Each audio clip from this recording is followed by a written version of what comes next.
TV 24 news ವಾಹಿನಿಗೆ ಸ್ವಾಗತ. ಸಿರುಗುಪ್ಪ ನಗರದ ಶ್ರೀ ಅಭಯಾಂಜನೇಯ ಸ್ವಾಮಿ ದೇವಸ್ಥಾನದ ಮುಂಭಾಗದಲ್ಲಿ ಸಿರಿ ಸಾಂಸ್ಕೃತಿಕ ಸಂಸ್ಥೆ, ಅಕ್ಕಿ ಗಿರಣಿ ಮಾಲೀಕರ ಸಂಘ, ಕನ್ನಡ ಮತ್ತು ಸಂಸ್ಕೃತಿ ಇಲಾಖೆ ಬಳ್ಳಾರಿ, ಸ್ವರ ಸಾಮ್ರಾಟ ಪಂಡಿತ ಬಸವರಾಜ ರಾಜಗುರು ರಾಷ್ಟ್ರೀಯ ಸ್ಮಾರಕ ಟ್ರಸ್ಟ್ ಧಾರವಾಡ ಇವರ ಸಂಯುಕ್ತ ಆಶ್ರಯದಲ್ಲಿ ಮಹಾಶಿವರಾತ್ರಿ 32ನೇ ವರ್ಷದ ಸಂಗೀತೋತ್ಸವ ಕಾರ್ಯಕ್ರಮ ಜರುಗಿದೆ. ದಿವ್ಯ ಸಾನ್ನಿಧ್ಯವನ್ನು ವಹಿಸಿ ಕಾರ್ಯಕ್ರಮವನ್ನು ಉದ್ಘಾಟಿಸಿದ ಸುವರ್ಣಗಿರಿ ವಿರಕ್ತ ಮಠ ಒಳಬಳ್ಳಾರಿಯ ಡಾಕ್ಟರ್ ಮಹಾನಿರಂಜನ ಪ್ರಭು ಸಿದ್ಧಲಿಂಗ ಮಹಾಸ್ವಾಮಿಗಳು ಆಶೀರ್ವಚನ ನೀಡಿ ಭತ್ತದ ನಾಡೆಂದು ಪ್ರಾಮುಖ್ಯತೆ ಪಡೆದಿರುವ ಸಿರುಗುಪ್ಪದಲ್ಲಿ ಸತತ 32 ವರ್ಷಗಳಿಂದಲೂ ಶಿವನಾಮ ಸ್ಮರಣೆಯೊಂದಿಗೆ ಸಾಂಸ್ಕೃತಿಕ ಕಾರ್ಯಕ್ರಮ ಹಮ್ಮಿಕೊಂಡು ಸಾಂಸ್ಕೃತಿಕ ಸಿರುಗುಪ್ಪವನ್ನಾಗಿಸುತ್ತಿರುವುದು ಶ್ಲಾಘನೀಯ.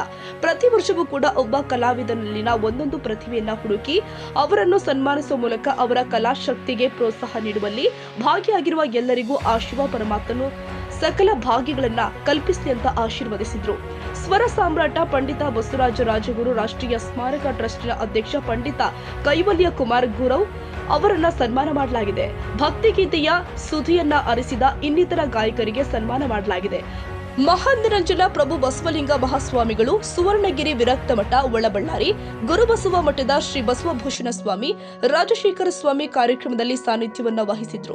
ಶ್ರೀ ಅಮೃತೇಶ್ವರ ದೇವಸ್ಥಾನದ ಆವರಣದಲ್ಲಿಯೂ ಕೂಡ ದೇವಸ್ಥಾನ ಟ್ರಸ್ಟ್ ವತಿಯಿಂದ ನಡೆದ 21ನೇ ಶಿವರಾತ್ರಿ ಉತ್ಸವದಲ್ಲಿ ನೇಹಾ ಕಲಾರಂಗ ತಂಡದಿಂದ ಶಿವ ತಾಂಡವ ಡೊಳ್ಳು ಕುಣಿತ, ಶ್ರವಣ್ ಕುಮಾರ್ ಅವರಿಂದ ಭಜನೆ ಕಾರ್ಯಕ್ರಮ, ಸಂಗೀತ ಮನೆ ಖ್ಯಾತಿಯ ಸೌಮ್ಯ ಮಂಜುನಾಥ್ರಿಂದ ಸಂಗೀತ ಸುದೆ, ನಟರಾಜ ಕಲಾ ತಂಡದಿಂದ ನೃತ್ಯ ಕಾರ್ಯಕ್ರಮಗಳು ಜರುಗಿವೆ. ಹೊಂದರಪ್ಪ, ಸಿರುಗುಪ್ಪ, ಟಿವಿ 24 ನ್ಯೂಸ್.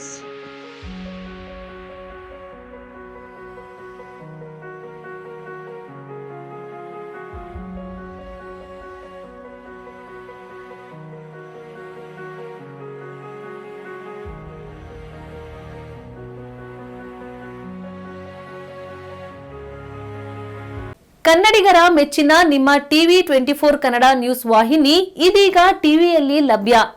ಕರ್ನಾಟಕ ಮತ್ತು ದೇಶ ವಿದೇಶದ 360 ಡಿಗ್ರಿ ಸುದ್ದಿ ಹಾಗೂ ಉತ್ತರ ಕರ್ನಾಟಕ, ಬೆಳಗಾವಿ, ಬಾಗಲಕೋಟೆ, ಧಾರವಾಡ, ಹಾವೇರಿ, ಗದಗ, ಬಿಜಾಪುರ ಜಿಲ್ಲೆಯ ಕ್ಷಣ ಕ್ಷಣದ ವಿವರವನ್ನ ಪಡೆಯುವುದಕ್ಕೆ ಟಿವಿ 24 ಕನ್ನಡ ನ್ಯೂಸ್ ವಾಹಿನಿಯನ್ನ ಲೈಕ್ ಮಾಡಿ, ವಿಡಿಯೋಗಳನ್ನ ಶೇರ್ ಮಾಡಿ, ಕಮೆಂಟ್ ಮಾಡುವ ಮೂಲಕ ನಮ್ಮ ವಾಹಿನಿಗೆ ಸಹಕಾರ ನೀಡಿ ಮತ್ತು ಚಾನೆಲ್ ಅನ್ನ ಸಬ್ಸ್ಕ್ರೈಬ್ ಮಾಡಿ. Thank you.